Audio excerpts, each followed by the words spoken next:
Assalamualaikum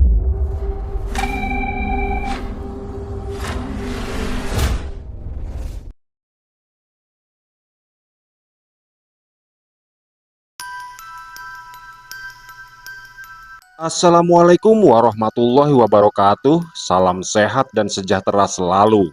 Selamat datang kembali di Lingkaran Misteri bersama saya Untung Prasetyo yang pada kesempatan ini akan menuntaskan kisah dari Satrio Wicaksono. Jadi, pada episode ini adalah penutup dari bab yang berjudul Misteri Hilangnya Dewi. Tapi sebelum kita masuk ke ceritanya, jangan lupa untuk mendukung terus channel Lingkaran Misteri dengan menekan tombol subscribe-nya dan juga tombol like-nya. Nyalakan lonceng notifikasinya dan bantu share link video ini sebanyak-banyaknya.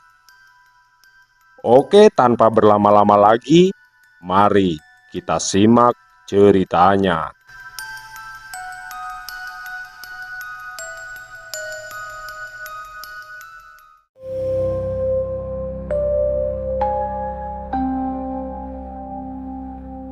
Pagi itu datang tanpa cahaya matahari yang utuh.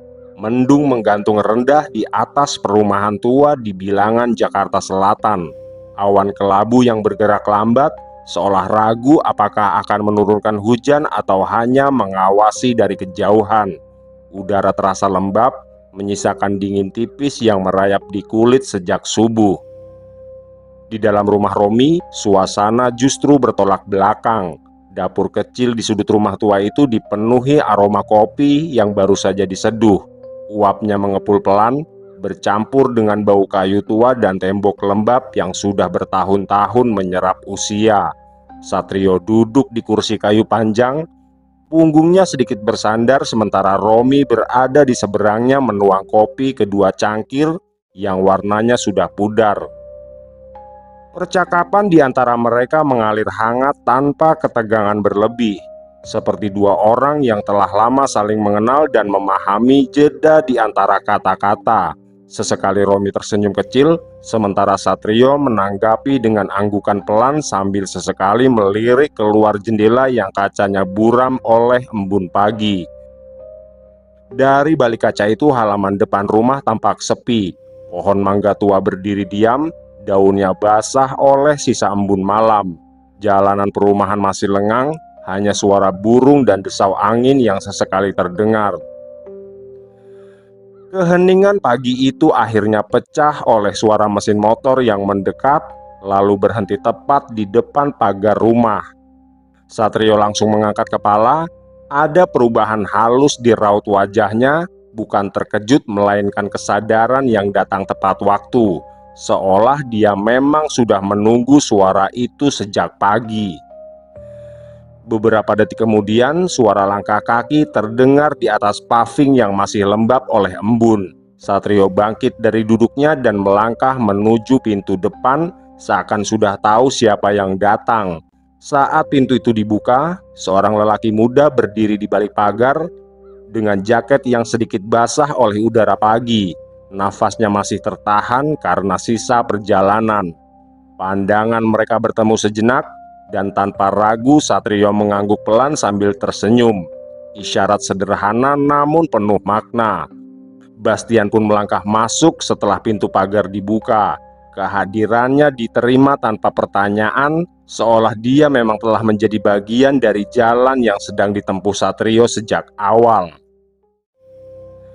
"Aku tidak menyangka, Mas, kalau aku akan kembali bertemu dengan Mas Satrio," ucap Bastian dengan wajah yang terlihat bahagia.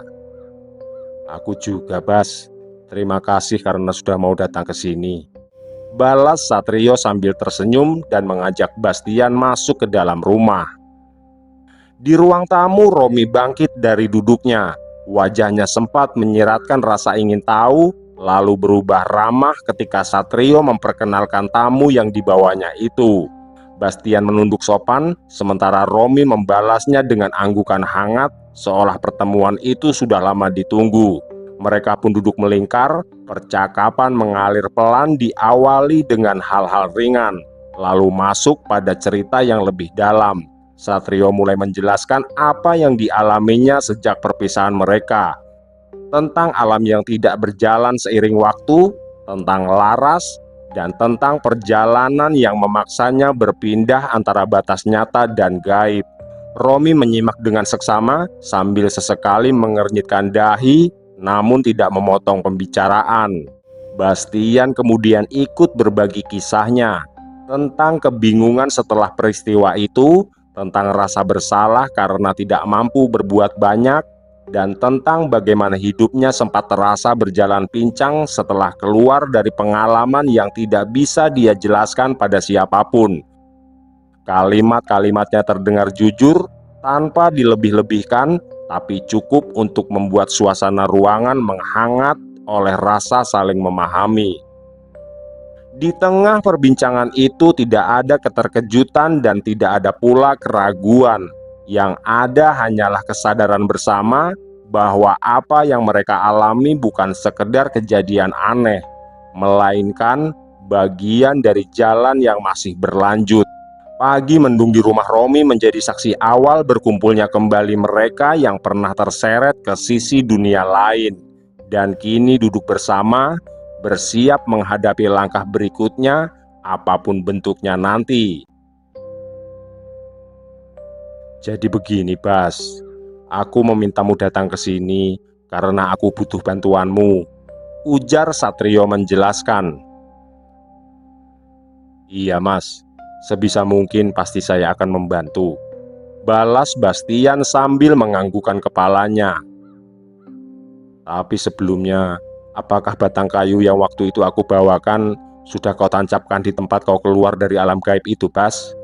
Tanya Satrio penasaran. Sudah, Mas. Saya menancapkannya tepat di mana kaki saya pertama menginjak tanah di gunung itu. Saya menancapkannya cukup dalam kok, Mas. Selain itu, saya juga menandai tempat di mana batang kayu itu tertanam, jawab Bastian tanpa sedikit pun keraguan. Syukurlah kalau begitu. Jadi aku tidak perlu lagi menelusuri jalur menuju ke alam itu, Bas, ucap Satrio dengan senyum kecil di wajahnya. Lalu apa kau siap menemaniku ke gunung itu lagi, Bas? Tanya Satrio sambil menatap lekat ke arah Bastian. Saya siap, Mas. Tapi saya nggak ikut masuk ke alam itu kan? Tanya Bastian dengan wajah menegang. Ya enggak lah, Bas. Kau cukup menunjukkan saja di mana batang kayu itu kau tancapkan. Setelah itu kau boleh turun lagi. Kira-kira kapan, Mas? Kita akan kembali ke gunung itu. Biar saya siapkan perbekalannya. Dan juga saya akan mengajak teman. Tanya Bastian yang kini wajahnya terlihat tenang. Mungkin 2 atau 3 hari lagi, Bas. Dan untuk perbekalan, biar aku saja yang menyiapkannya. Pokoknya tugasmu hanya menunjukkan tempat di mana batang kayu itu tertancap, ujar Satrio lagi. Percakapan itu berakhir dengan kesepahaman yang tenang. Tidak ada tekanan, tidak pula ada keraguan yang dipaksakan. Setelah semuanya dipastikan, Bastian pamit dengan perasaan lebih ringan, sementara Satrio kembali menata pikirannya. Malam di rumah Romi berlalu dalam kesunyian yang penuh persiapan batin. Dia memeriksa kembali keris jantaka, membersihkan bilahnya dengan hati-hati, lalu memejamkan mata sejenak untuk menata energi yang sejak kembali dari alam gaib masih belum sepenuhnya tenang. Keesokan paginya, Satrio meninggalkan rumah Romi lebih awal. Langit masih kelabu ketika dia kembali mendatangi rumah Pak Darjo. Kehadirannya disambut dengan wajah-wajah yang kini tidak lagi dipenuhi kepanikan, melainkan kewaspadaan dan juga harapan. Di ruang tamu yang luas itu, Satrio menjelaskan rencana pendakian yang akan segera dilakukannya. Dia juga menyebutkan keterlibatan Bastian dan Romi, serta jalur yang sudah pernah terbuka sebelumnya. Pak Darjo menyimak dengan sungguh-sungguh. Dia memahami bahwa apa yang akan dihadapi Satrio bukan sekedar perjalanan fisik, melainkan langkah berbahaya yang melibatkan batas antara 2 alam. Kesadaran itu membuatnya mengambil keputusan tanpa banyak pertimbangan. Dia meminta Pak Bagio untuk ikut menemani rombongan. bukan hanya sebagai pendamping perjalanan, tetapi juga sebagai orang yang memahami medan dan memiliki kepekaan terhadap tanda-tanda yang tak kasat mata. Sebagai bentuk kepercayaan dan rasa tanggung jawab, Pak Darjo menyerahkan sejumlah uang yang cukup besar untuk perbekalan perjalanan. Dia juga meminjamkan kendaraan pribadinya untuk memastikan perjalanan menuju Jawa Tengah dapat dilakukan dengan aman dan tanpa kendala. Seolah dia telah menerima bahwa jalan yang ditempuh Satrio memang tidak bisa dihalangi dan hanya bisa didukung. Ketika pembahasan itu selesai, suasana ruangan terasa lebih berat namun terarah. Tidak ada lagi kebingungan tentang apa yang harus dilakukan, karena sebuah perjalanan baru saja ditetapkan, bukan hanya menuju Gunung Slamet, tapi menuju simpul peristiwa yang akan menentukan nasib Dewi, dan mungkin juga nasib mereka semua. Hari berikutnya di rumah Romi, persiapan dilakukan dengan tenang namun menyeluruh. Romi mengatur kebutuhan perjalanan dengan rapi. Dia memeriksa kembali pakaian, perlengkapan pribadi, serta memastikan ruang di dalam rumahnya tidak meninggalkan hal penting yang terlewat. Tidak lama kemudian Pak Bagio tiba membawa kendaraan yang akan mereka gunakan, sekaligus tambahan logistik yang telah dia siapkan sendiri. Bastian datang menyusul, lalu dia membuka kembali tas-tas besar yang dibawanya, memeriksa peralatan mendaki satu persatu. 2 tenda dipastikan dalam kondisi baik, berikut alat masak, tali, jas hujan, serta perlengkapan lain yang dibutuhkan di medan berat. Gerakannya cekatan, menunjukkan bahwa dia tidak datang dengan persiapan yang setengah-setengah. Sedangkan Satrio lebih banyak diam, memastikan dirinya sendiri berada dalam keadaan siap, menjaga kesadaran dan ketenangan batin sebelum kembali mendekati jalur yang pernah terbuka sebelumnya. Menjelang malam, rumah Romi terasa sunyi tapi penuh kesiapan. Setelah semuanya dirasa cukup, mereka pun berangkat. Mobil melaju meninggalkan Jakarta ketika langit telah sepenuhnya gelap. Pak Bagio mengambil alih kemudi terlebih dahulu, sementara Romi bersiap menggantikannya nanti. Menjelang pagi hari, kendaraan yang mereka tumpangi akhirnya keluar dari jalur utama. Aspal perlahan menyempit, berubah menjadi jalan desa yang lembab dan sunyi. Lampu-lampu rumah warga terlihat jarang, hanya sesekali 1-2 cahaya temaram muncul di balik pepohonan. Udara terasa lebih berat, lebih dingin, seolah menyambut siapapun yang memasuki wilayah itu dengan sikap waspada. Ketika mobil berhenti, sebuah bangunan sederhana berdiri di hadapan mereka. Itulah base camp Kaliwadas. Tidak besar, tidak mencolok, lebih mirip rumah singgah tua dengan dinding kayu dan semen yang telah menggelap oleh usia. Atap sengnya berlumut, dan di depannya tergantung papan kayu kusam bertuliskan nama jalur yang catnya hampir tak terbaca. Di sekelilingnya, hutan berdiri rapat, sunyi, seakan base camp itu bukan bangunan di dalam hutan, melainkan disisakan oleh hutan itu sendiri. Satrio turun lebih dulu, dan begitu kakinya menyentuh tanah, dia merasakan tekanan halus yang berbeda. Udara di sekitar base camp tidak bergerak bebas, seolah ada batas kasat mata yang mengurung tempat itu. Bastian dan Romi menyusul, sementara Pak Bagio mematikan mesin mobil dan menatap ke sekeliling dengan ekspresi yang sulit dijelaskan. Tidak ada suara serangga yang biasanya ramai di daerah pegunungan. Yang terdengar hanya desir angin pelan dan gesekan daun di kejauhan. Di dalam base camp, seorang penjaga tua menyambut mereka dengan tatapan dalam. Dia memandangi satu persatu wajah yang berdiri di depannya, dan tatapannya berhenti lebih lama pada ransel-ransel besar yang mereka bawa, lalu bergeser ke arah jalur hutan yang masih gelap di belakang bangunan. "Jarang sekali ada pendaki yang mau naik lewat sini," ucapnya pelan dengan suara yang serak namun tegas.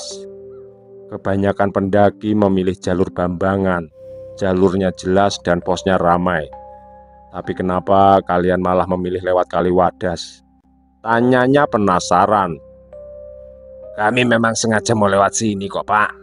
Karena ada keperluan khusus yang harus kami selesaikan di jalur ini, balas Pak Bagio sambil melangkah sedikit ke depan. Penjaga itu mengangguk tipis, tapi kerutan di dahinya belum mengendur. Keperluan khusus, ulangnya lirih seolah menimbang kata-kata itu. Biasanya yang bilang begitu tahu betul apa yang sedang mereka hadapi, Pak. Imbuhnya lagi dengan pandangan yang beralih ke arah Bastian. Matanya menyipit seakan sedang mengais ingatan lama. Dia melangkah lebih dekat, memperhatikan wajah Bastian dengan seksama. Tunggu, bukannya kamu ini pernah naik ke sini ya? Tanya penjaga itu kepada Bastian. Bastian terdiam sejenak, lalu mengangguk pelan. Iya Pak, beberapa waktu yang lalu, jawabnya dengan tenang. Oh, aku ingat sekarang. Kamu turun lewat jalur ini bersama dua orang perempuan itu kan? Kalian sampai di base camp sudah hampir nggak bisa berdiri. Badan lemas, wajah pucat, seperti orang yang habis ditarik dari tempat yang bukan semestinya. Ucap lelaki itu menegaskan. Penjaga basecamp menghela nafas panjang, kini tatapannya beralih pada Satrio seolah baru menyadari kehadirannya sepenuhnya. Ada jeda singkat yang cukup lama untuk membuat udara terasa menekan. Kalau begitu, berarti urusan kalian dengan gunung ini belum selesai ya? Tanya penjaga itu lagi. Memang belum Pak, balas Satrio sambil menatap balik tanpa ragu. Penjaga itu tidak bertanya lebih jauh, dia hanya mengangguk pelan seakan telah mendapat jawaban yang cukup. Dia melangkah ke meja kayu dan mendorong buku tamu ke arah mereka. Catat nama kalian dengan benar. Dan satu lagi, gunung ini masih ingat siapa saja yang pernah meninggalkan jejaknya di sini. Ujar penjaga itu dengan tegas. Kesunyian kembali menyelimuti base camp setelah kata-kata itu terucap. Rombongan Satrio berdiri diam sejenak, menyadari bahwa perjalanan yang akan mereka tempuh bukan hanya diketahui oleh mereka sendiri, tapi juga oleh mereka yang menjaga batas-batas tak kasat mata di Gunung Slamet. Sebelum persiapan pendakian dilakukan, Satrio meminta waktu sejenak. Dia berdiri di halaman kecil depan base camp, tepat di tanah yang terlihat lebih gelap dari sekitarnya. Dengan tenang, dia menundukkan kepala, memusatkan kesadarannya. Bukan doa panjang, bukan mantra keras, melainkan laku sederhana dengan menyelaraskan niat dan menahan diri agar tidak melangkah dengan kesombongan. Dia menyentuhkan telapak tangannya ke tanah, merasakan denyut halus dari perut gunung yang diam namun hidup. Pak Bagio mengikuti dengan caranya sendiri. Dia menyalakan sebatang rokok, tidak dihisap, hanya diletakkan sejenak di atas tanah sebagai tanda permisi. Romi dan Bastian berdiri agak ke belakang, mengikuti anjuran untuk tidak banyak bergerak dan tidak bercanda. Bastian secara refleks merapikan tali tas dan memastikan dua tenda yang dibawanya terikat kuat. Seolah itu caranya menenangkan diri di hadapan suasana yang menekan. Penjaga basecamp kemudian memberi isyarat singkat. Tidak ada larangan yang diucapkan dengan kata-kata, tapi pesan itu jelas berkata, jangan menganggap gunung ini sebagai tempat yang bisa diperlakukan dengan sembarangan. Dan ketika langit mulai berpendar tipis oleh cahaya pagi yang masih tertutup awan, rombongan itu bersiap. Basecamp Kaliwadas kembali tenggelam dalam kesunyian, seolah hanya menjadi pintu yang terbuka sebentar. Di hadapan mereka, jalur setapak memasuki ke hutan tua, samar dan gelap menunggu langkah pertama yang akan membawa mereka semakin jauh ke wilayah gunung yang tidak hanya menguji fisik tapi juga keberanian batin. Satrio berdiri sejenak di ambang jalur pendakian. Pandangannya menembus lorong pepohonan yang rapat, mengikuti jalur setapak yang tampak samar di bawah cahaya pagi yang tertahan awan. Ada tekanan halus yang kembali dia rasakan, dan cukup untuk mengingatkannya bahwa langkah yang akan diambil bukan sekedar mendaki gunung. Bastian memanggul ransel besar berisi 2 tenda. Nafasnya teratur meski wajahnya menyimpan kewaspadaan. Ingatannya tentang penurunan sebelumnya masih jelas, dan kini dia tahu betul bahwa jalur ini bukan tempat untuk lengah.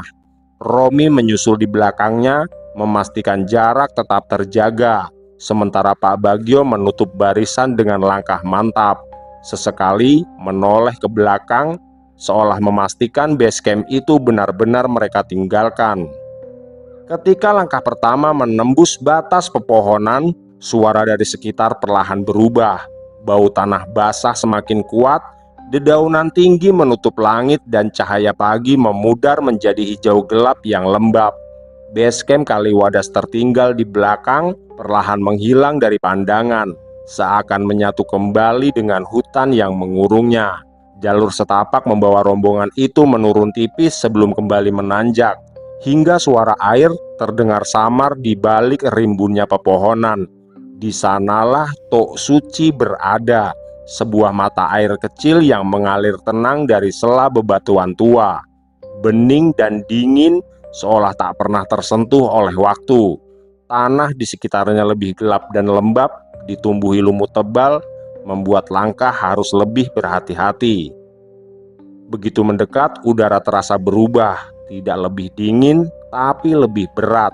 Hutan di sekeliling Tok Suci merapat, batang-batang pohon berdiri seperti pagar alami, menutupi pandangan jauh ke dalam. Cahaya pagi yang tadinya samar kini terpecah oleh daun, jatuh berlapis-lapis di permukaan air yang nyaris tak beriak. Di tempat itu, suara menjadi tertahan. Angin tidak berhembus bebas, serangga seolah memilih diam. Satrio kembali berhenti sejenak. Dia menundukkan kepala, menyelaraskan nafasnya dengan ritme alam di sekitarnya. Bukan laku yang mencolok, melainkan kesadaran penuh untuk hadir tanpa menantang. Dia merasakan denyut halus dari tanah, seperti getaran yang sangat pelan tapi konsisten, menandai bahwa Tok Suci bukan sekedar mata air, melainkan titik perlintasan niat. "Gimana, Bas?" tanya Satrio sambil mendekat ke arah Bastian. "Aman, Mas," balas Bastian sambil tersenyum. "Kamu benar masih ingat tempat itu kan, Bas?" tanya Satrio dengan suara rendah.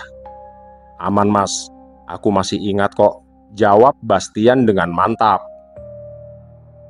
Setelah jeda singkat itu, rombongan kembali bersiap. Langkah mereka meninggalkan mata air dengan tertib, seolah telah melewati sebuah ambang tak kasat mata.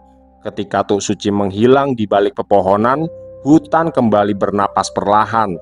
Jalur di depan mereka menanjak lebih rapat, membawa mereka menuju ke bagian Kaliwadas yang semakin tua, semakin sunyi, dan semakin dekat pada batas-batas yang tidak selalu ramah bagi mereka yang melintas. Jalur menanjak itu akhirnya membuka diri pada sebuah bidang tanah yang relatif datar, tersembunyi di antara batang-batang pohon tua yang tumbuh berjajar tidak beraturan. Kanopi hutan di atasnya lebih renggang, memberi ruang bagi cahaya untuk turun dalam pecahan-pecahan kecil. Angin bergerak pelan, cukup untuk menggeser daun kering di tanah, tapi tidak cukup kuat untuk mengusik keheningan yang terasa menetap di tempat itu. Rombongan berhenti bersamaan, seolah ada kesepakatan yang tak terucap. Tempat itu memang layak untuk mendirikan tenda. Tanahnya padat, tidak terlalu lembab, dan jauh dari jalur air. Tapi lebih dari itu, ada sesuatu yang membuat langkah mereka tertahan lebih lama dari sekedar pertimbangan teknis. Bastian melangkah maju beberapa langkah, matanya menyapu area tersebut dengan sorot yang berubah perlahan. Dia berputar pelan, memperhatikan posisi pepohonan, arah kemiringan tanah, dan celah cahaya yang jatuh tepat di satu titik. Nafasnya menguat, dadanya naik turun lebih dalam. Ingatan yang semula kabur kini terasa utuh. Di tempat itulah dia pernah jatuh berlutut. Di sanalah kakinya pertama kali menyentuh tanah setelah keluar dari alam yang tidak mengenal arah dan waktu. Rasa lemah yang dulu mencengkeram tubuhnya seolah masih meninggalkan jejak tipis tapi nyata, bergetar di bawah telapak kakinya sekarang. Dia bergerak ke sisi barat, mendekati sebuah pohon besar dengan akar yang menyembul ke permukaan tanah. Tangannya menunjuk ke arah tanah di dekat akar tersebut. Di sanalah batang kayu itu pernah dia tancapkan. Tidak terlihat dari luar, tertutup oleh tanah dan dedaunan. Tapi keyakinan Bastian tidak goyah. Tempat itu terasa berbeda, seolah tanahnya menyimpan sesuatu yang belum sepenuhnya kembali menyatu dengan gunung. "Di sini, Mas," ucap Bastian lirih. "Kamu yakin, Bas?" tanya Satrio memastikan. "Iya, Mas, saya sangat yakin," balas Bastian dengan mantap. Satrio melangkah mendekat. Begitu kakinya mencapai batas yang ditunjukkan Bastian, tekanan halus langsung dia rasakan. Bukan ancaman, melainkan tarikan yang terasa lembut, seperti pintu yang belum dibuka namun jelas keberadaannya. Dia berhenti tepat di sana, menunduk dan memusatkan kesadarannya. Jalur itu masih ada, tidak tertutup, hanya tertidur menunggu dipanggil kembali. Tanpa banyak arahan, Bastian mulai membuka ransel dan mengeluarkan tenda. Romi membantunya merentangkan alas, sementara Pak Bagio memastikan area sekitar tetap bersih dan aman. Tidak ada suara yang meninggi, tidak ada tawa. Semua bergerak dengan kesadaran penuh bahwa tempat itu bukan sekedar lokasi untuk bermalam. Ketika tenda pertama berdiri, cahaya di antara pepohonan mulai meredup. Hutan kembali merapat, seakan mengunci ruang itu dari dunia luar. Di tengah lapangan kecil itu, titik tempat batang kayu tertanam tetap tak tersentuh, dibiarkan utuh dan menjadi poros dari sesuatu yang akan segera dibuka kembali. "Apakah di sini tempatnya, Mas?" tanya Pak Bagio dengan wajah tegang. "Iya, Pak," balas Satrio singkat. "Lalu apa yang harus kami lakukan, Yo?" tanya Romi sambil menyeruput kopi hitam yang masih mengepulkan uap. "Tunggu saja aku di sini, Mas, karena aku akan masuk sendiri ke tempat itu," balas Satrio menjelaskan. "Apa sampean yakin akan sendirian di sana, Mas?" tanya Pak Bagio lagi. "Iya, Pak, sepertinya lebih aman begitu. Dan saya minta sampean bertiga saling menjaga di tempat ini. Dan jangan ada yang pergi dari sini sebelum aku kembali," ujar Satrio menjelaskan. "Kira-kira berapa hari, Mas?" tanya Bastian penasaran. "Aku sendiri juga belum tahu, Bas. Tapi selagi persediaan makanan masih cukup, sebaiknya tetap di sini," balas Satrio menegaskan. Setelah menjelaskan semua, Satrio pun duduk dengan tenang di antara Pak Bagio, Bastian, dan Romi. Tidak ada pembicaraan lagi malam itu, dan seketika suasana berubah hening. Menjelang tengah malam, Satrio pun meminta Pak Bagio dan lainnya masuk ke dalam tenda, dan tidak ada yang boleh keluar sebelum pagi datang. Tanpa banyak bertanya, mereka semua langsung masuk dan membiarkan Satrio memulai perjalanannya. Udara di sekitar tempat itu perlahan berubah, bukan menjadi dingin melainkan berat, seolah setiap tarikan nafas membawa partikel yang lebih padat dari kabut biasa. Satrio berdiri tepat di hadapan penanda yang telah ditancapkan oleh Bastian sebelumnya. Sebuah titik yang secara kasat mata tak menunjukkan apapun selain tanah dan akar tua. Tapi bagi kesadarannya, batas itu berdenyut pelan, seperti permukaan air yang disentuh dari sisi lain. Tanpa ragu, langkahnya maju satu tapak, lalu berhenti. Dia menutup matanya, menata nafas, dan menurunkan seluruh kesadarannya ke satu pusat yang selama ini selalu dia jaga. Pepohonan di sekelilingnya seakan menjauh, suara hutan memudar digantikan oleh dengung halus yang muncul dari dalam kepala. Tanah di bawah kakinya terasa berbeda, tidak lagi padat sepenuhnya, tapi juga tidak runtuh. Ada sensasi seperti pijakan pada batas tipis antara ada dan tiada. Di titik itu, Satrio menggerakkan tangannya perlahan, mengikuti pola yang hanya dia pahami sendiri. Bukan gerakan fisik semata, melainkan rangkaian niat yang disusun rapi, memanggil jalur yang pernah terbuka. Daun-daun di sekitar penanda bergetar tanpa sebab yang jelas. Angin yang sebelumnya berputar pelan tiba-tiba berhenti total. Hutan seakan menahan nafasnya. Dalam keheningan itu, ruang di depan Satrio mengerut, menciptakan celah yang tidak sepenuhnya bisa dilihat tapi cukup untuk dirasakan.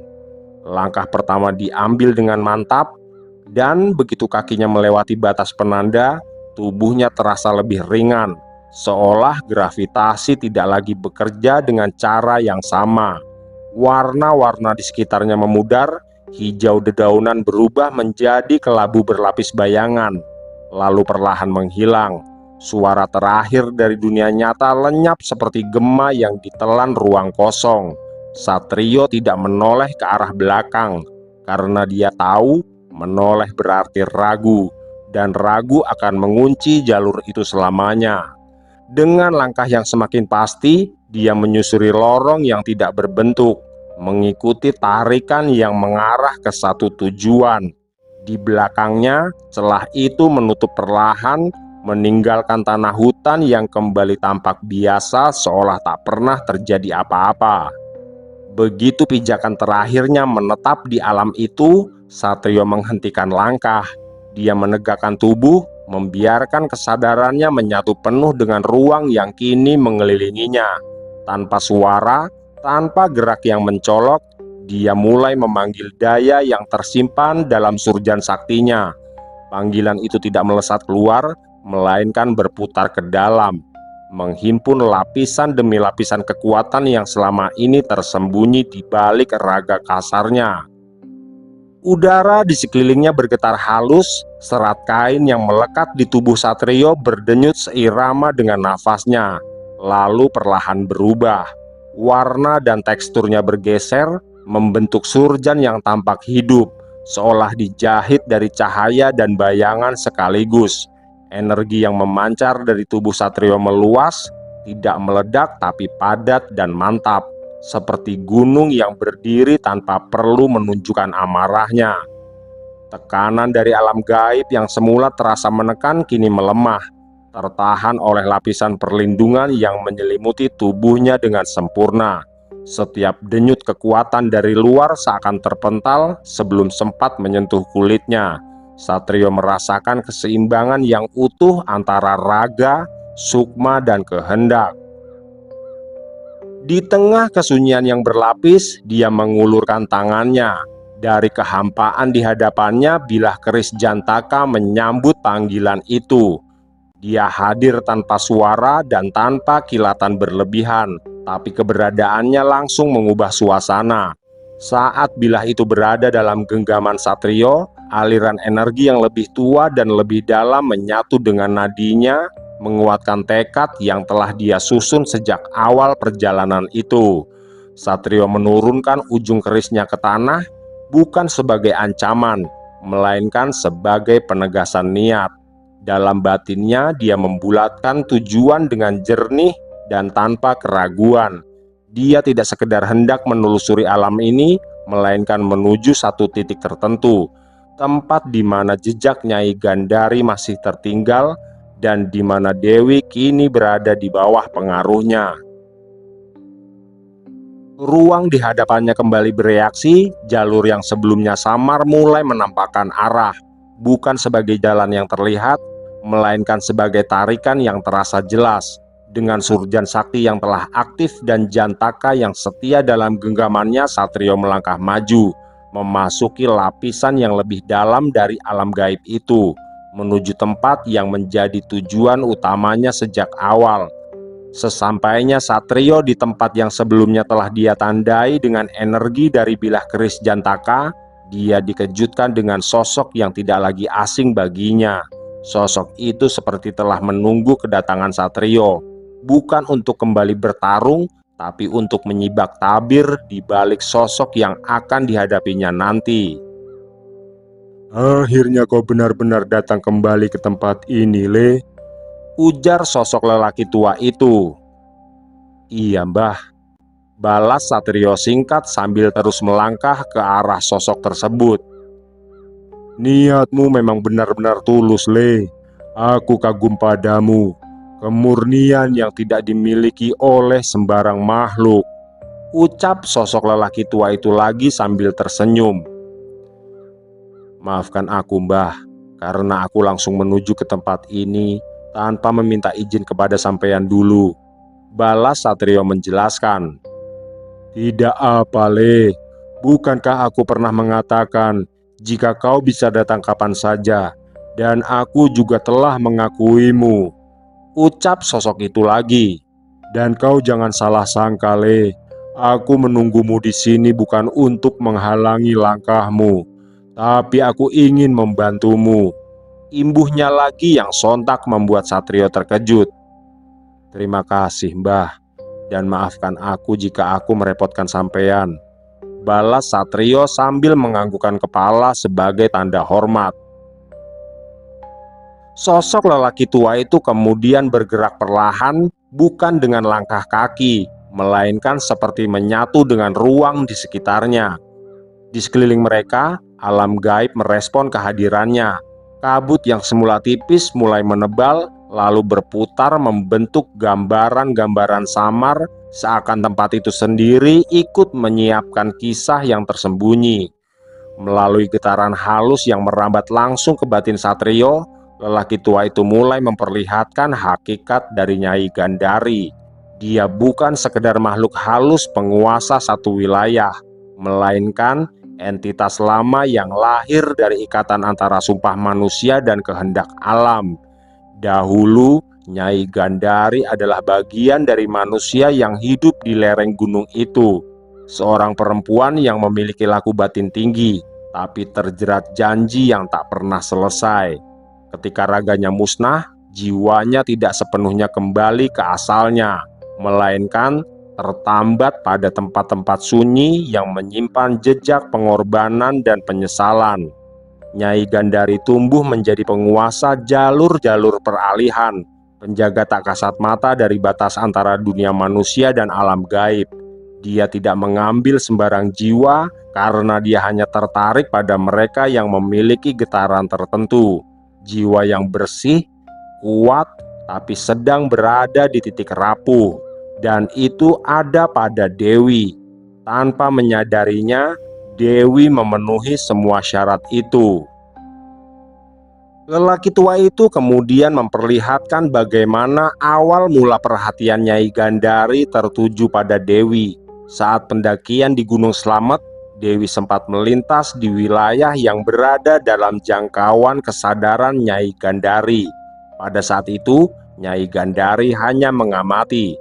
Dia merasakan getaran jiwa Dewi yang jernih, kuat, tapi belum sepenuhnya terbuka. Ada cahaya di dalam diri gadis itu, tapi belum cukup matang untuk memenuhi kehendak lama yang Nyai Gandari simpan. Karena itulah dia tidak mengambil Dewi saat itu, tapi dia memilih untuk menunggu. Keputusan itu bukan keraguan, melainkan kehati-hatian.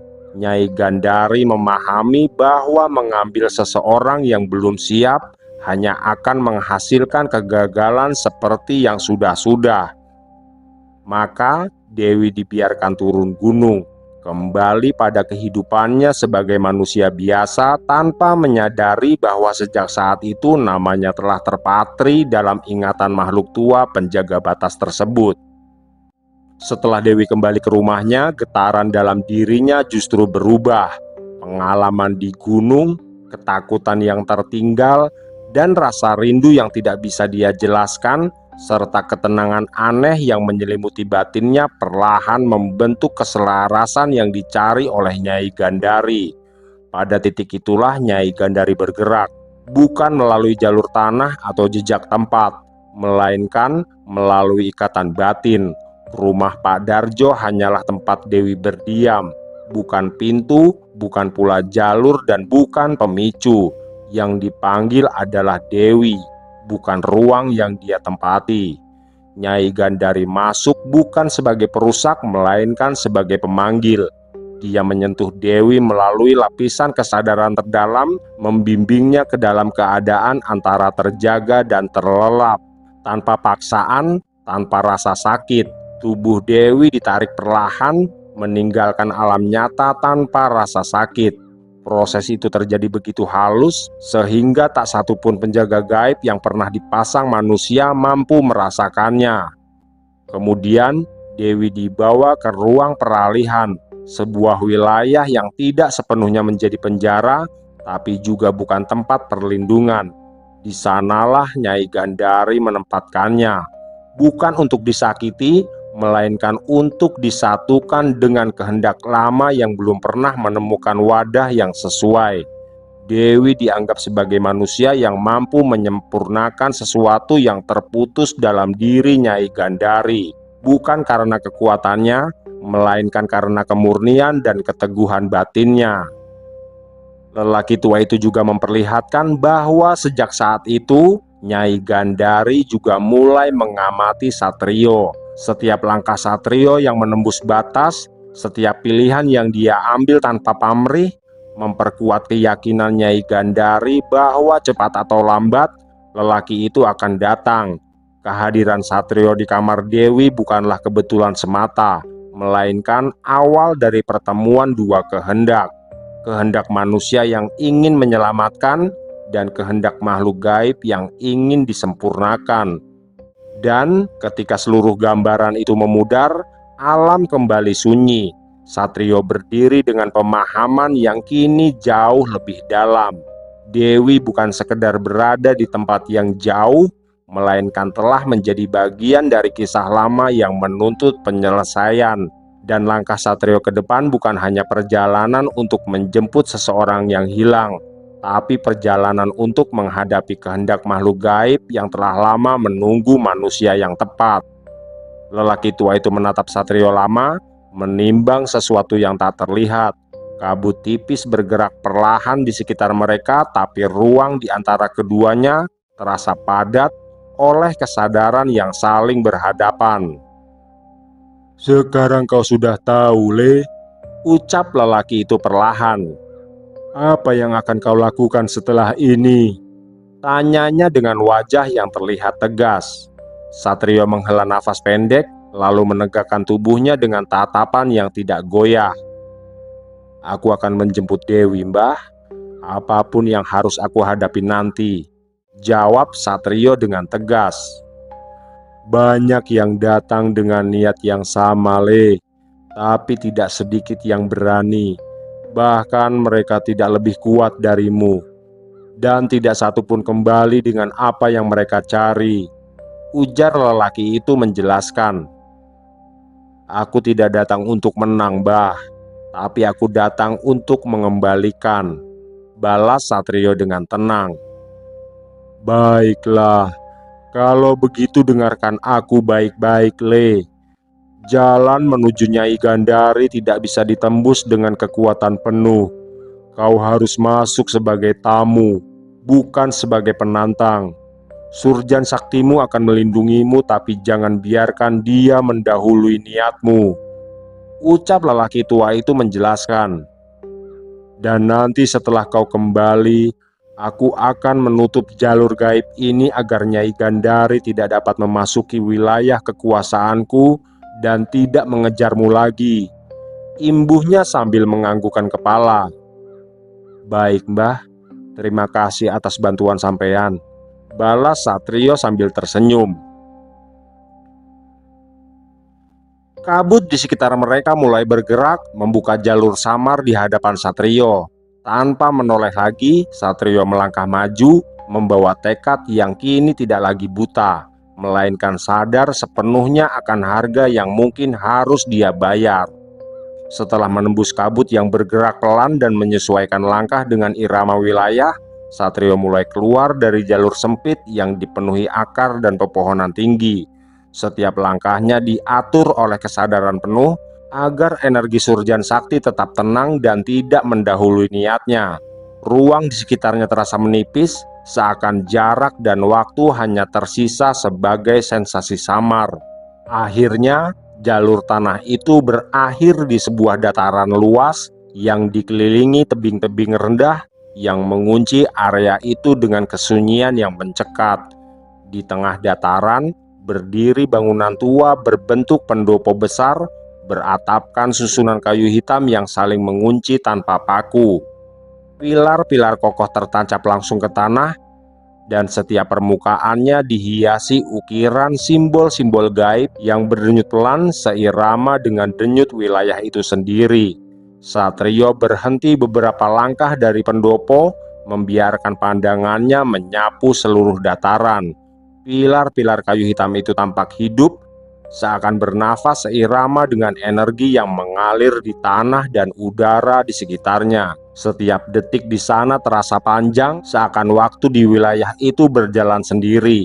Satrio sadar bahwa Nyai Gandari telah lama mengamati, menilai dan menunggu momen ini.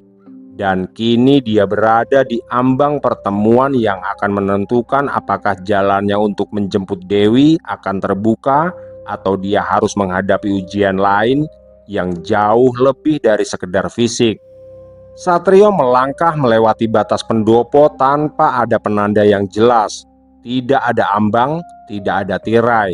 Tapi begitu kakinya menginjak ruang di bawah atap kayu hitam itu, suasana langsung berubah.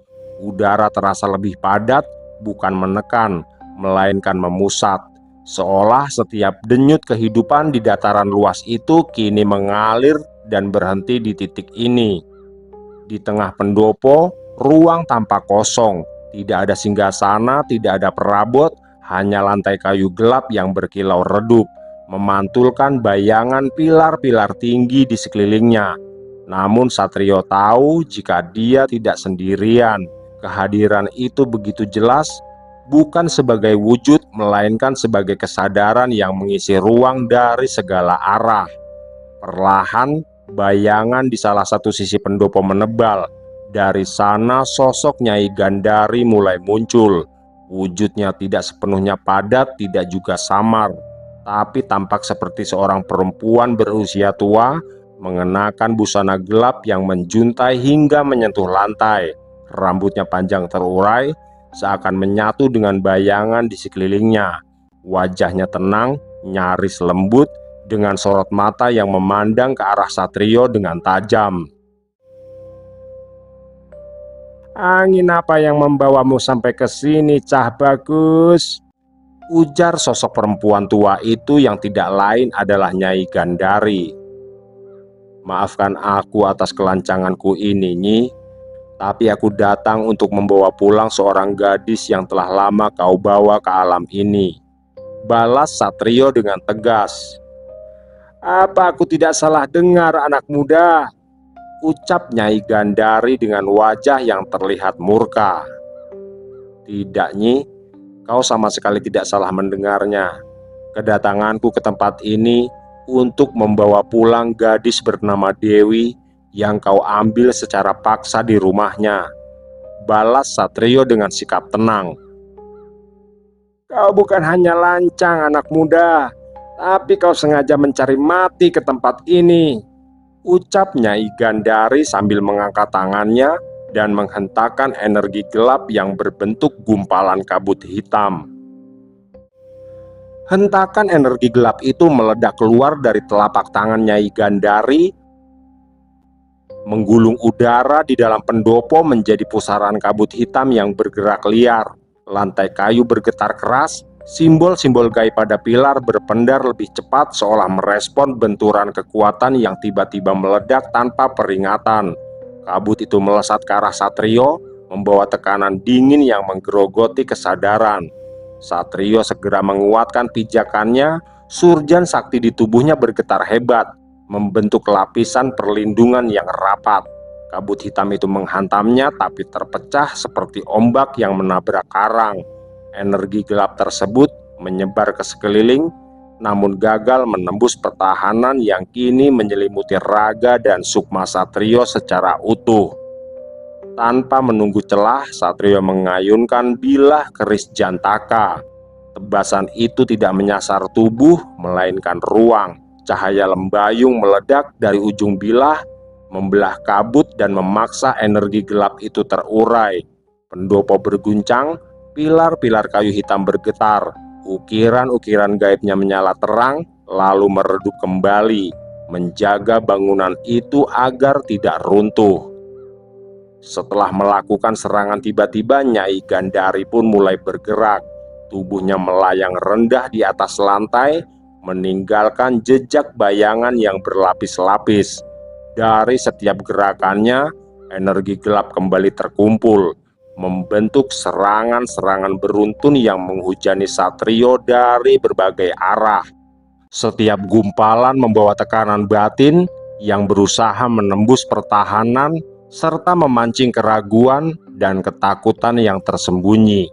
Satrio menutup celah batinnya, memusatkan niat agar tetap lurus. Surjan Sakti merespon dengan menebalkan perlindungan hingga serangan-serangan itu terpental sebelum menyentuh raganya. Dengan satu langkah maju, Satrio menancapkan keris ke lantai pendopo.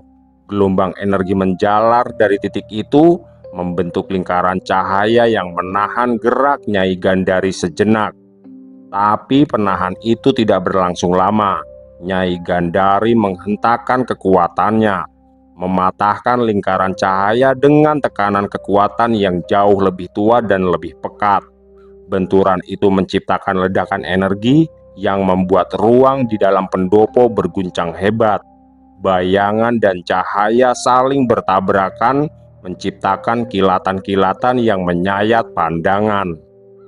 Pertempuran berubah memanas. Satrio mencabut kembali keris Jantaka, melesat maju menembus sisa kabut. Setiap ayunan bilahnya memecah serangan dan menekan wilayah di sekitar Nyai Gandari. Sebaliknya, Nyai Gandari mengerahkan kekuatan wilayahnya, memerintahkan pendopo dan dataran di sekitarnya untuk bergerak sebagai satu kesatuan. Tekanan dari segala arah menghimpit, berusaha mematahkan keseimbangan Satrio. Namun, lagi-lagi Surjan Sakti terus menyesuaikan diri, menjaga raga dan sukma Satrio tetap utuh di tengah gempuran energi hitam itu. Setiap benturan kekuatan menciptakan gelombang yang mengguncang dataran luas di pendopo. Tapi bangunan tua itu tetap berdiri, menjadi saksi adu kekuatan yang kini tidak lagi bisa dihentikan. Serangan Nyai Gandari kian membabi buta. Dari kedua tangannya, ribuan jarum hitam terbentuk dalam sekejap, melayang rapat seperti hujan yang jatuh bersamaan. Jarum-jarum itu melesat serempak, memekakan ruang dengan desir tajam yang mengoyak udara. Di belakangnya, kilatan cahaya merah menyala, padat dan memusat, menyusul sebagai penutup yang mematikan, diarahkan tepat ke titik di mana Satrio berdiri. Pendopo itu kembali bergetar hebat, lantai kayu terangkat sedikit. Pilar-pilar mengerang menahan tekanan energi yang dilepaskan tanpa sisa. Dalam sepersekian detik sebelum serangan itu mencapai sasaran, Satrio telah bergerak. Pengalamannya membaca aliran niat dan arah serangan membuat tubuhnya merespon lebih cepat dari pikirannya. Kesadarannya mengunci pada satu titik.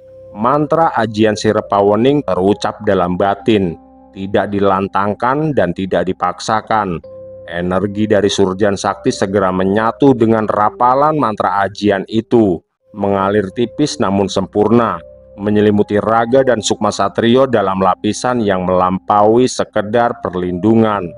Sesaat kemudian, tubuh Satrio lenyap dari pandangan. Ribuan jarum hitam itu menembus ruang kosong, saling beradu dan hancur di tengah pendopo. Kilatan cahaya merah menghantam lantai dengan ledakan energi yang membuat ukiran gaib pada pilar-pilar menyala terang sebelum kembali meredup.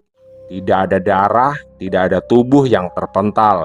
Yang ada hanya kehampaan yang tertinggal, seolah sasaran serangan itu tidak pernah ada. Energi serangan Nyai Gandari terbuang sia-sia, terpencar dan menguap ke dalam wilayah kekuasaannya sendiri. Ruang bergetar oleh sisa benturan, Tapi di antara gelombang energi yang belum sepenuhnya reda, keberadaan Satrio tak lagi bisa ditangkap oleh penglihatan maupun indera gaib biasa. Dia tidak benar-benar pergi. Dia ada tapi terselubungi. Ajian Sirpa Wening bekerja sempurna bukan sekedar menyembunyikan wujud, melainkan memutus hubungan langsung antara niat serangan dan raga yang dituju. Di dalam keheningan sesaat setelah kegagalan serangan itu, keseimbangan pertempuran bergeser. Nyai Gandari kini menghadapi sesuatu yang tidak hanya kuat, tapi juga memahami kapan harus menghilang dan kapan harus kembali muncul untuk menentukan arah pertempuran berikutnya. Pantas saja kau berani masuk ke wilayahku, anak muda. Ternyata kau bukan manusia biasa, ujar Nyai Gandari yang terus mengedarkan pandangannya. Tapi bagiku kau bukanlah kesatria. Kau hanya pengecut yang tidak berarti apa-apa di sini, imbuhnya lagi dengan suara lantang. Keheningan yang menyusul kata-kata Nyai Gandari tidak berlangsung lama. Di balik pusaran energi yang belum sepenuhnya reda, ruang di dalam pendopo kembali bergetar halus, nyaris tak terdeteksi. Lapisan ajian Sirpa Wening yang menyelimuti Satrio mulai bergeser bukan menghilang, melainkan berpindah, menyesuaikan posisinya dengan kehendak yang telah ditentukan. Tanpa meninggalkan jejak langkah, Satrio telah berada di belakang Nyai Gandari. Kehadirannya tidak datang sebagai ledakan energi, melainkan sebagai tekanan sunyi yang tiba-tiba menguncir ruang. Surjan sakti menebal di sekeliling tubuhnya, memusat ke satu titik, lalu memanjang seperti belenggu tak kasat mata yang melilit tubuh dan aliran daya Nyai Gandari sekaligus. Dalam sekejap, gerakannya tertahan, bukan oleh kekuatan kasar, tapi oleh kehendak yang menekan langsung pada inti kesadarannya. Energi Nyai Gandari yang semula mengalir bebas kini tertahan, berdesakan di dalam tubuhnya sendiri. Wilayah pendopo merespon perubahan itu dengan getaran rendah, seolah kekuasaan mutlak yang sebelumnya tenang kini menemukan gangguan yang tak terduga. Di saat yang sama, bilah keris Jantaka muncul di hadapan Nyai Gandari. Dia tidak dilempar, tidak diayunkan. Keris itu hadir begitu saja, melayang tepat di depan wajahnya, berputar perlahan dengan ujung yang selalu mengarah lurus ke pusat tubuhnya. Cahaya lembayung dari bilahnya berdenyut tenang namun tajam, cukup untuk menegaskan bahwa satu gerakan salah bisa saja memutus lebih dari sekedar raga. Bayangan di sekitar Nyai Gandari bergerak liar, mencoba merespon ancaman yang kini begitu dekat. Tapi belenggu energi yang mengikatnya menahan setiap daya dan upayanya. Untuk pertama kalinya sejak pertempuran dimulai, posisi kekuasaan di pendopo itu benar-benar terbalik. Satrio berdiri tegak di belakang Nyai Gandari, nafasnya teratur dan tubuhnya tenang serta niatnya terkunci dengan sempurna. Dia tidak menekan lebih jauh, tidak juga tergesa-gesa. Ancaman itu dibiarkan menggantung, jelas dan nyata sebagai penegasan bahwa pertempuran ini tidak lagi semata tentang adu kekuatan, melainkan tentang siapa yang kini memegang kendali atas langkah berikutnya. Aku tidak akan meminta dua kali, Nyi. Sekarang katakan di mana Dewi berada, ujar Satrio dengan tegas. Baiklah anak muda, kau memang benar-benar memiliki kesaktian tinggi dan kekuatan yang besar. Aku akan menunjukkan di mana gadis itu berada, balas Nyai Gandari yang terlihat tenang, seolah sedang merencanakan sesuatu setelah Satrio mendapatkan Dewi. Duk, Cahayu, keluarlah sekarang, ucap Nyai Gandari memanggil sosok gadis yang telah lama berada di tempat itu. Dari sisi pendopo yang sejak tadi dipenuhi bayangan energi, tirai gaib yang menyerupai lipatan udara perlahan terbuka. bukan robek, bukan pula terbelah, melainkan menyingkap seperti kabut yang dihela mundur oleh tangan tak kasat mata. Dari balik celah itu, sosok Dewi muncul dengan langkah ragu. Tubuh gadis itu tampak lebih ringan dari seharusnya, seolah pijakannya tidak sepenuhnya menyentuh lantai pendopo. Wajahnya pucat, matanya terbuka namun kosong, seperti seseorang yang baru terbangun dari mimpi panjang yang belum sepenuhnya dilepaskan. Rambutnya tergerai tanpa ikatan, dan di sekeliling dirinya masih melekat sisa-sisa getaran alam gaib yang menandakan dia belum sepenuhnya kembali menjadi milik dunia nyata. Pada saat itulah keseimbangan yang rapuh kembali bergeser. Satrio bergerak, belenggu energi yang menahan Nyai Gandari tidak dilepaskan, tapi surjan saktinya memanjang, membuka jalur lurus di hadapannya. Dalam satu tarikan niat, tubuh Satrio melesat melintas ruang, tidak sebagai bayangan, tidak pula sebagai cahaya, melainkan sebagai kehendak yang telah menemukan tujuannya, yang membuat jarak antara dirinya dan Dewi runtuh seketika. Begitu berada di hadapan gadis itu, Satrio segera memusatkan ajian Sir Pawening.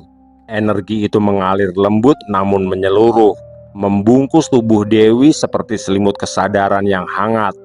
Getaran liar yang masih melekat pada diri Dewi perlahan diredam, ditenangkan, lalu dipisahkan satu persatu dari inti sukma gadis itu. Dan dalam sekejap, wujud Dewi memudar, bukan lenyap dengan paksa, melainkan ditarik keluar dari jangkauan alam itu dan disembunyikan di balik lapisan ajian Sir Pawening.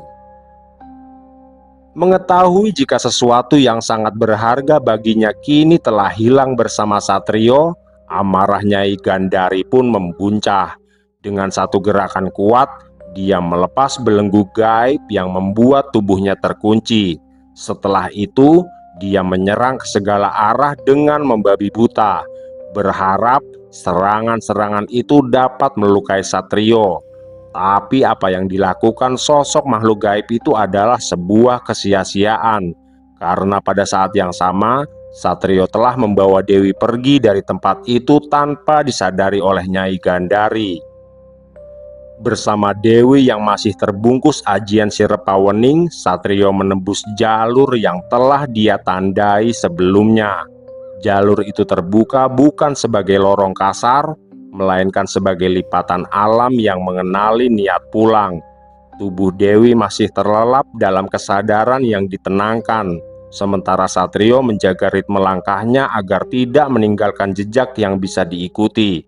Setiap lapisan alam yang mereka lewati menutup kembali dengan rapi, menghapus sisa getaran sebelum sempat dikenali.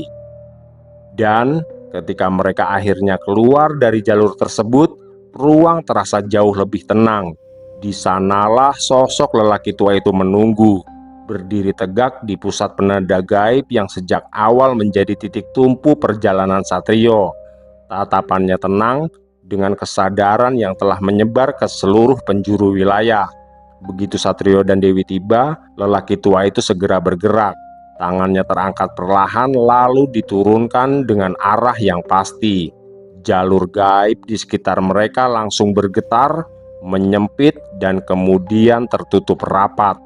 Bukan hanya sebagai penghalang, melainkan sebagai penghapus. Setiap kemungkinan jejak dari alam Nyai Gandari diputus. Setiap celah yang mungkin dilalui makhluk sepertinya dikunci oleh lapisan kehendak yang lebih tua dan lebih dalam. Wilayah itu kini menjadi ruang yang terpisah. Di kejauhan amarah Nyai Gandari masih mengguncang pendoponya sendiri, namun tidak lagi memiliki jalan keluar. Segala upaya untuk merambah keluar hanya berakhir pada pantulan kekuatan yang kembali menghantam wilayahnya sendiri. Apa yang telah pergi tidak bisa ditarik kembali, dan apa yang telah dikunci tidak bisa ditembus dengan kemarahan semata. Sementara itu, di sisi lain dari batas yang telah tertutup, Satrio berdiri dengan Dewi yang kini sepenuhnya berada di luar jangkauan alam gaib. Satu bab telah selesai, namun sisa getarannya masih akan bergema, menandai bahwa meski penyelamatan telah berhasil, jejak pertemuan itu akan tetap hidup dalam keseimbangan antara dua dunia. Aku pikir kau akan menemui kesulitan di tempat itu, Le.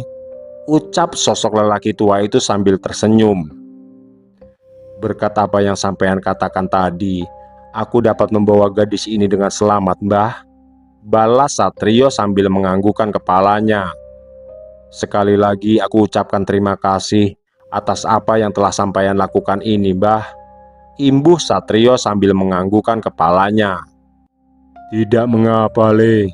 Kau berhasil mendapatkan gadis itu karena niatmu benar-benar tulus, ucap lelaki itu sambil menepuk pundak Satrio.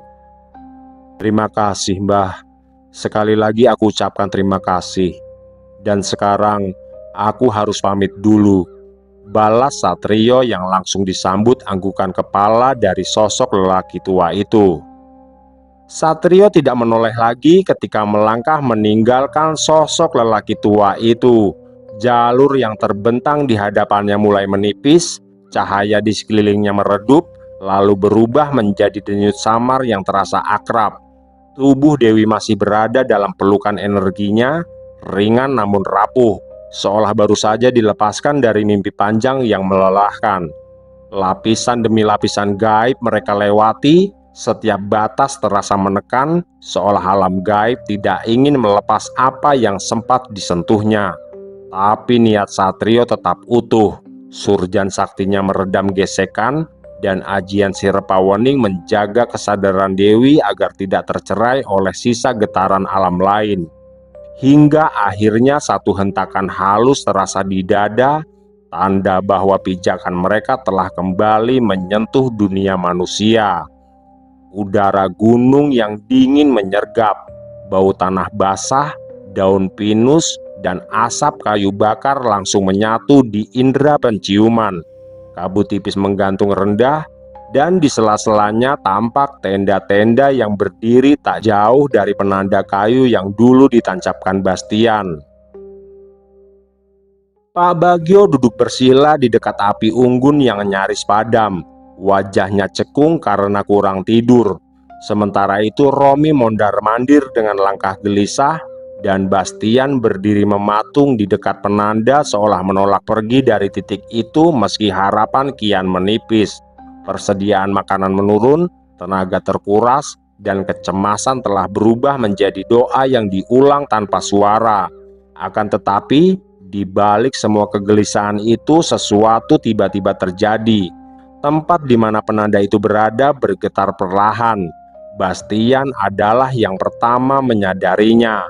Getaran itu kecil, nyaris tak terlihat, tapi cukup untuk membuat dadanya berdesir. Kabut di sekitar titik itu terbelah perlahan, seperti tirai yang disingkap dari dalam. Udara mendesak keluar, membawa tekanan yang membuat api unggun meredup seketika. Dan dari celah itulah Satrio muncul. Langkahnya mantap meski tubuhnya jelas menyimpan lelah yang dalam. Dalam pelukannya Dewi tergolek lemah. Wajahnya pucat tapi nafasnya teratur. Pemandangan itu membekukan waktu sejenak. Pak Bagio berdiri dengan mata berkaca-kaca. Romi terpaku dengan nafas yang tertahan, dan Bastian merasakan lututnya lemas antara lega dan tidak percaya. Satrio menurunkan Dewi perlahan di atas alas yang segera dibentangkan. Saat energi pelindung dilepaskan, Dewi mengerjap, matanya terbuka dengan kebingungan yang rapuh. Pandangannya berkeliling, lalu berhenti pada wajah-wajah yang belum dikenalinya. Tangisnya pecah tanpa perlu kata. Dunia nyata menyambutnya kembali dengan rasa yang terlalu penuh untuk ditahan. Kabut perlahan menutup kembali jalur yang tadi terbuka. Penanda kayu berhenti bergetar seolah tak pernah menjadi pintu apapun. Alam kembali diam, tapi keheningan itu bukan lagi menunggu, melainkan mengakhiri. Satrio berdiri memandang ke sekeliling, memastikan tak ada lagi jejak yang tertinggal. Tugasnya telah selesai, harga telah dibayar, dan niat telah ditepati. Gunung itu tetap berdiri, menyimpan rahasia-rahasianya. Sementara satu kisah lama akhirnya ditutup tanpa perlu diumumkan pada siapapun. Malam itu, di tengah dingin dan sisa api unggun, mereka turun dari gunung membawa satu hal yang paling penting.